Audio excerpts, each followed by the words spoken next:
short punchy climbs out of the start area, but then a long descent that the skiers do have to do some work on. There's some false downhill flats. As they turn the corner at the bottom of Woody's after approximately 2K, they head on to what we call Devecas. And working up Devecas can be quite a challenge. It's a gradual uphill for about the first, say, 200 yards, and then what do the skiers face, Bert? Well, coming up that first steep, the trail is named for Mike Devecca. Mike Devecca was a noted hard man, national Nordic combined champion back in the 60s. And so whenever I'm skiing up Devecas, I'm thinking about Mike. Hard man Mike Devecca, and I'm skiing up that steep hill. That's a steep, long climb. It puts you right at the max by the time you get to the top. And then there's no recovery because you're continuing to roll on uphill. You try to pick up your cadence. You try to pick up your pace. You try to change your stride, and yet you're still on that rolling uphill after the steep face on Devecas. Yeah, that is, if you are a semi-fit athlete or a fit athlete and you are racing a course that involves the uphill of Devecas that transitions into Blue Jays, that is one of the hardest 2.5K segments I think I've ever skied when I'm trying to really push it. There's very little time to get control of your heart rate, and you just have to be very smart and kind of mindful and knowing exactly how hard you can push yourself and how much you should back off, because there's just no opportunity to really take a break. Yeah, you don't get much of a recovery on that upper part of Devecas, and then you make a hard right turn and another steep climb on Blue Jays. So you're hit with a really hard climb, then you're hit with a difficult recovery, then you're hit with another hard climb. The course is relentless until it gets to the top finally. We will see them come into the arena for the lap after they have skied a relatively easy and long descent where they actually can recover. So we'll see them come into the finish arena here. We'll see them ski through the lap lane and head out to do this course once again. They will do the complete lap twice. They will come through the lap area a third time, do a short 2-kilometer loop, and then back into the finish.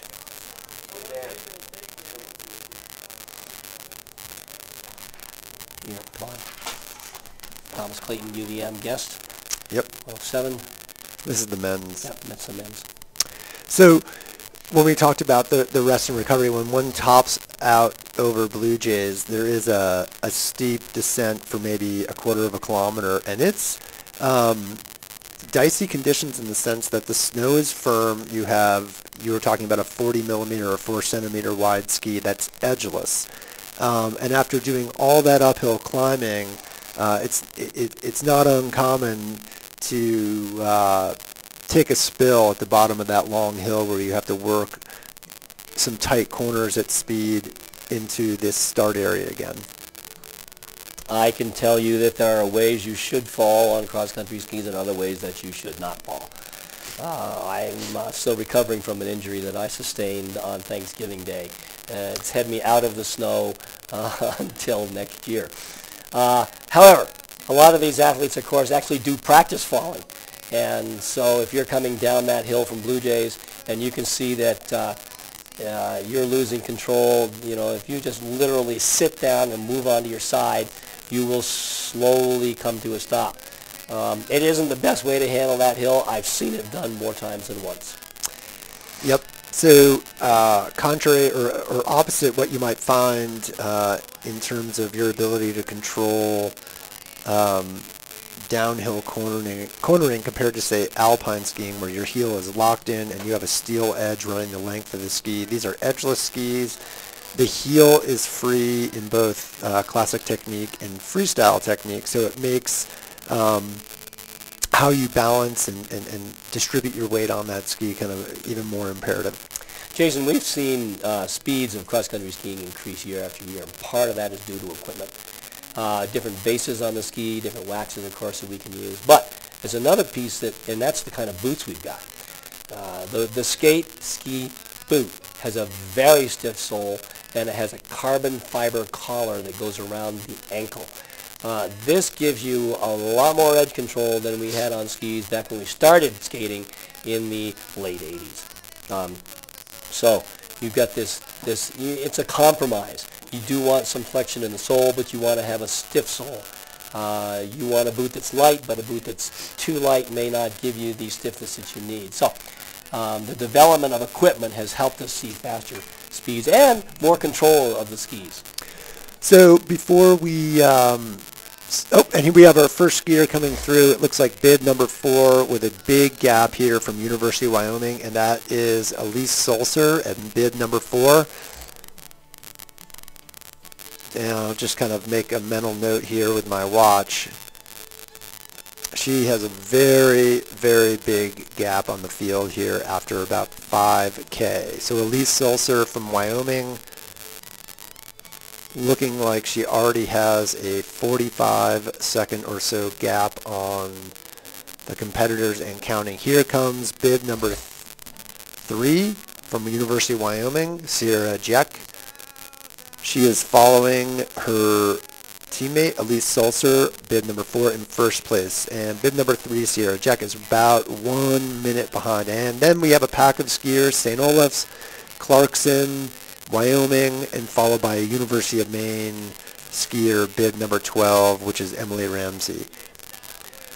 Looking at the way they came through here, Jason, I'm going to make an assumption that out on the course where we couldn't see them, that those two Wyoming skiers both had fast skis and the skills to handle the technical parts of this course.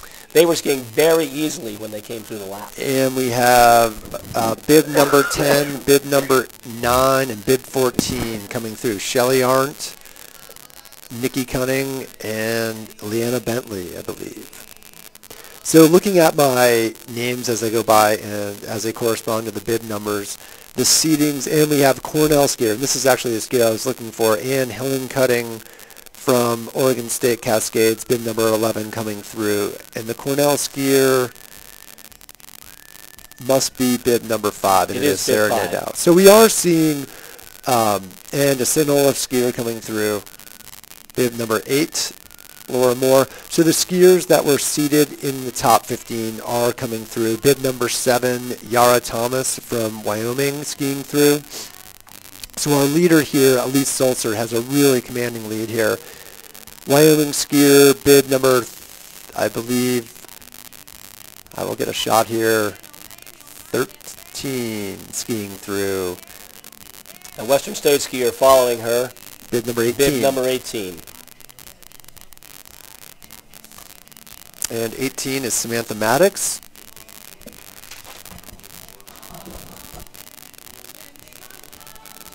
Western State skier followed by Colorado Mesa and 2 Wyoming skiers. Bib number 21 and 16 from Wyoming, and bib number 24, Colorado Mesa. And a Colorado Mesa skier, bib 19, passing through Nikki Cunning.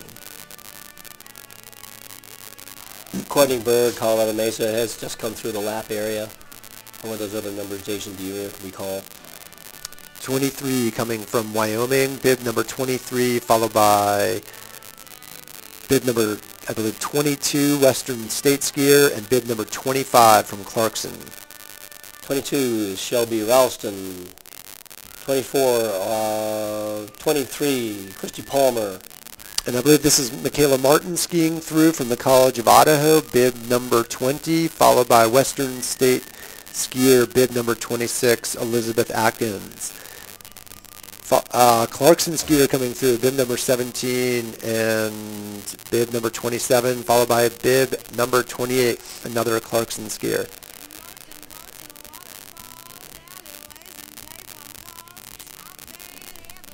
For those of you who watched the sprint race, you noted there that the skiers came in all very bunched up together and close to each other.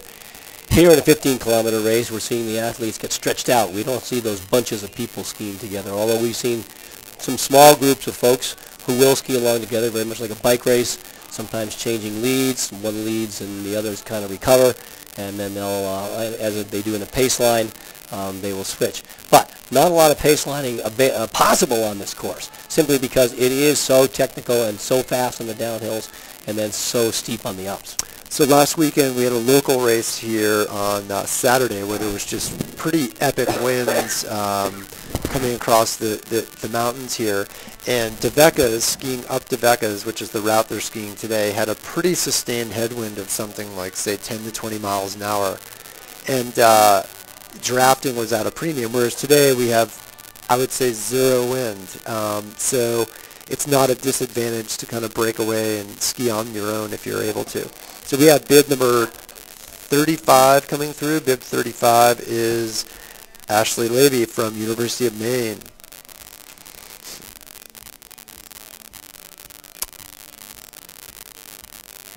We have a Colorado Mesa skier.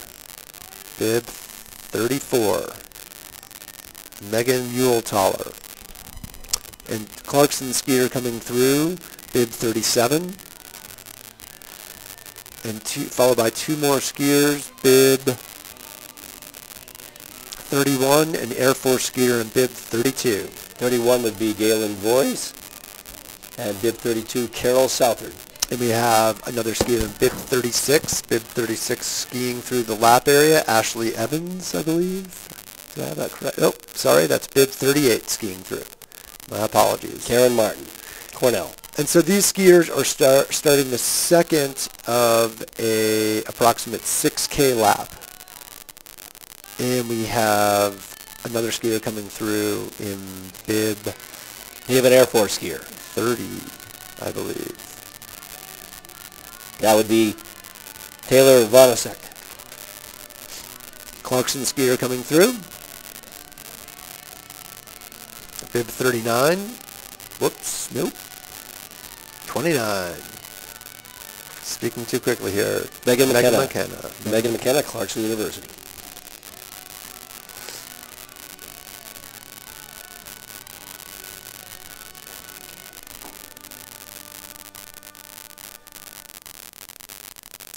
So again, just to kind of go over what you're watching this morning, this is the women's 15-kilometer mass start race here from Mount Bachelor Nordic Center. This is the national championships for the USCSA, United States Collegiate Ski and Snowboard Association.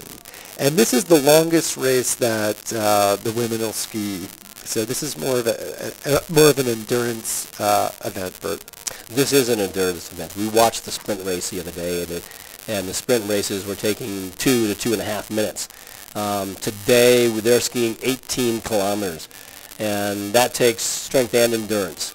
They're not going to be able to ski at the same pace for the entire race on an 18K race. So what we're going to see is each athlete will be pushing him or herself as where they have their strengths, and they'll be literally saving themselves. They will not be skiing hard the entire time.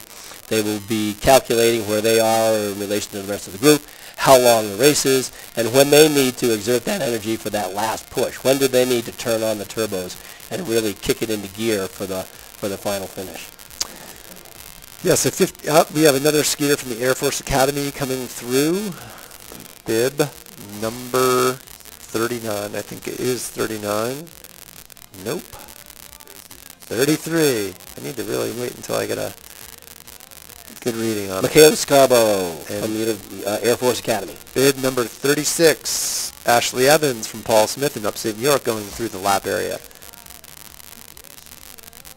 I was speaking with Ashley down at one of his local ski shops the other day, and it turns out that not only does she work on skiing in the wintertime, but they have draft horses used for logging there in the small Paul Smith campus and in the woodlands around Paul Smith, and she's part of the draft horse logging club. I imagine that kind of training gets you in shape. So here comes bib number 39 from Western State. She is Patricia Wheeler-Larson, and bib 42 coming through, which I do not have a name on my list for bib 42.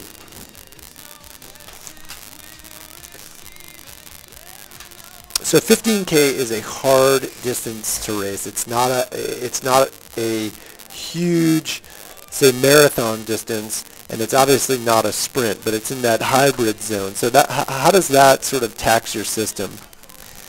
That can be very hard. The long distances like the 25K, 50-kilometer race, if you've had some experience, you really know how to pace yourself. This race, it's harder to figure out how to pace yourself. And that takes time and that takes experience. So these kids, I don't know how many 18-kilometer races they've had all year, but of course one of the pieces of becoming a Nordic ski athlete is learning the tactics and the pacing that one needs for these races. Yeah, and in a course like this where you have 2.5K of a fairly speedy downhill, and then that long grind up, it makes for, you have to kind of conserve yourself for that long climb, especially on that second lap where presumably you're a lot more tired. This course is going to favor technical skiers who have good balance and good agility for skiing downhill, and then it's going to also favor skiers who are strong climbers.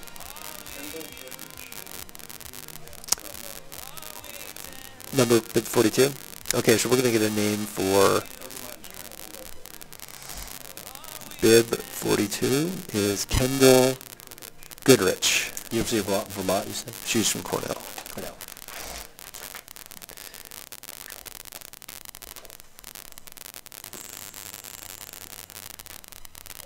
Jason, I've seen one young athlete here from the University of Vermont.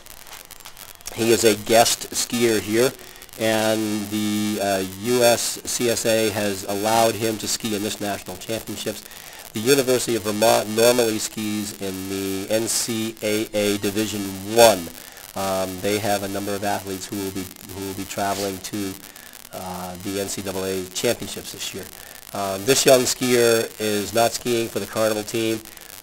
He is skiing for the University of Vermont Ski Club team, but he is able to come to Bend this year and participate in this national championship. It's good to see him out here. A couple of other guest skiers here as well. They will not count for a team score, but they do get an individual finish place. Okay, we have another skier coming through.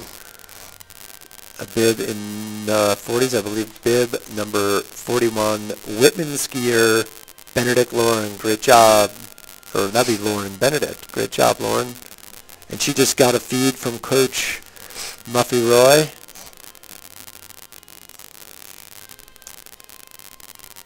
I can remember skiing in some long races myself and not getting my feeding quite right.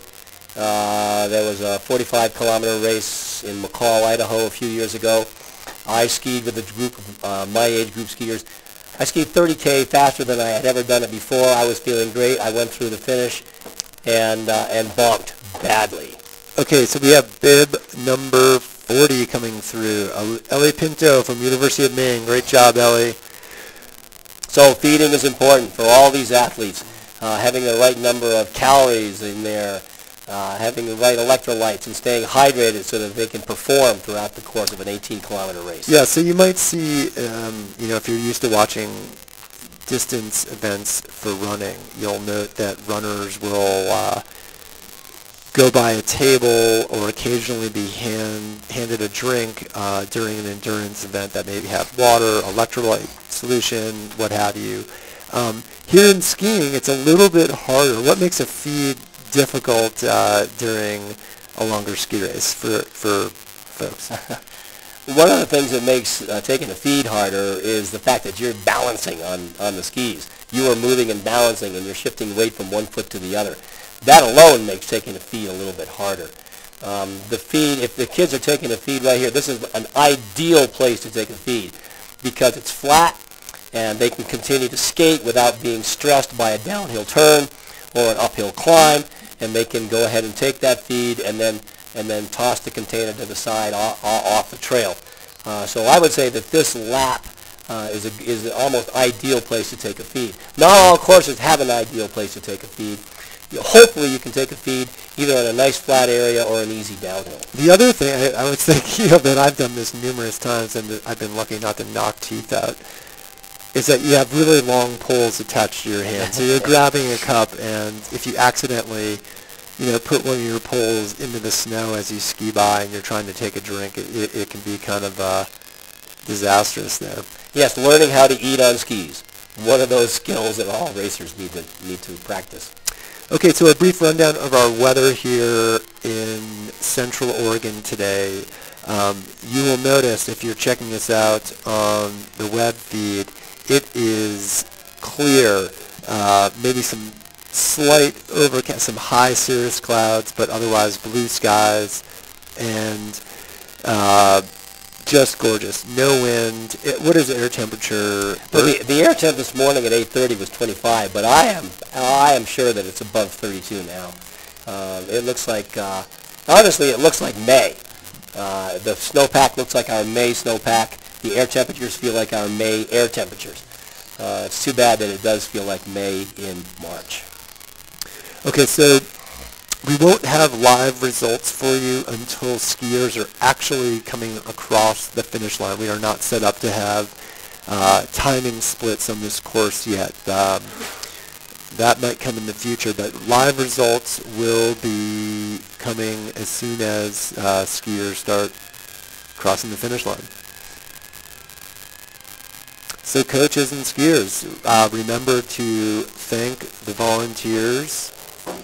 Oh, we are getting some live, that is air temp. 2.3 Celsius, which is about 34 to 36 degrees Fahrenheit. So it is warming up. So that does not mean that the snow surface is 34 degrees Fahrenheit or 2.3 degrees Celsius. There's a lag time between the snow surface warming and the air warming. So, well, that presents some issues for waxing. Some folks, if they don't take a snow temp and they only take their air temps, may not get the wax quite right. I've taken the snow temps here at Mount Bachelor enough to know that the snow here can be deceivingly cold. We don't think of this part of Oregon as an extremely cold environment, but I take snow temps here all the time, and I will find snow temps of negative 14, negative 15 Celsius to be very common. This is a reference point.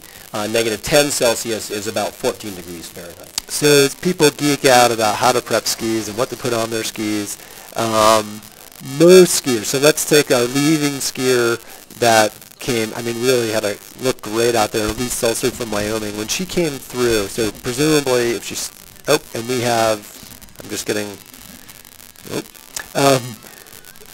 so presumably if she's still maintaining her lead, she'll be out on the course the least amount of times, which makes it a little more convenient in terms of how she would have waxed or how she may have, or her coaches may have thought about the spectrum of snow conditions or snow temps that she'd see.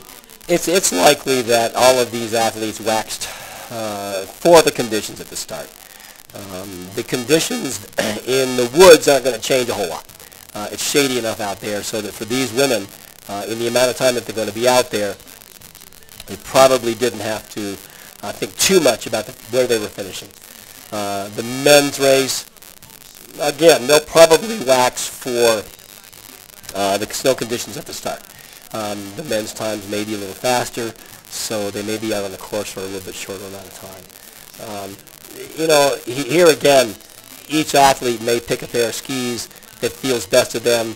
They're going to go out and ski uphill, they're going to ski downhill, and they're going to say, Coach, the 360 skis just felt a whole lot better than those 700 skis. So that's the ski I'm going to ski on. They'll pick the ski. Once in a while, they'll pick the wrong ski. Here we have a skier coming through. We have Elise Seltzer, bib number 4 from Wyoming, still out in front. She is coming through the lap area for the second time, and she will not be skiing the 5K loop. She is now just going to zip around on the upper trails for approximately 2K.